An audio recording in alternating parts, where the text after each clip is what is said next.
બેન આવું છું. હું ધોરણ 7માં ભણું છું. મારી શાળાનું નામ ગુજરાતી શાળા નાગોર મુખ્ય છે.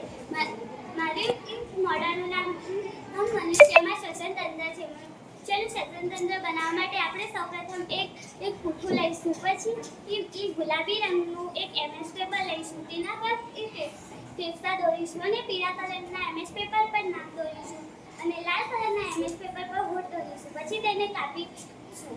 પછી પૂઠા ઉપર ફેફસા ચિપકાવીશું અને એક સળી ચિપકાવીશું. સળી ઉપર નાક અને હોઠ ચિપકાવીશું. પછી ફેફસાની અંદર સળીમાં ફુગ્ગા ચિપકાવીશું. પછી આપણું મનુષ્યનું શ્વસન તંત્ર મોડલ તૈયાર થાય છે. આ બધું સમજો. આપણે નાસિકા દ્વારા શ્વાસ લઈશું. પછી હોઠથી જશે. પછી ફેફસા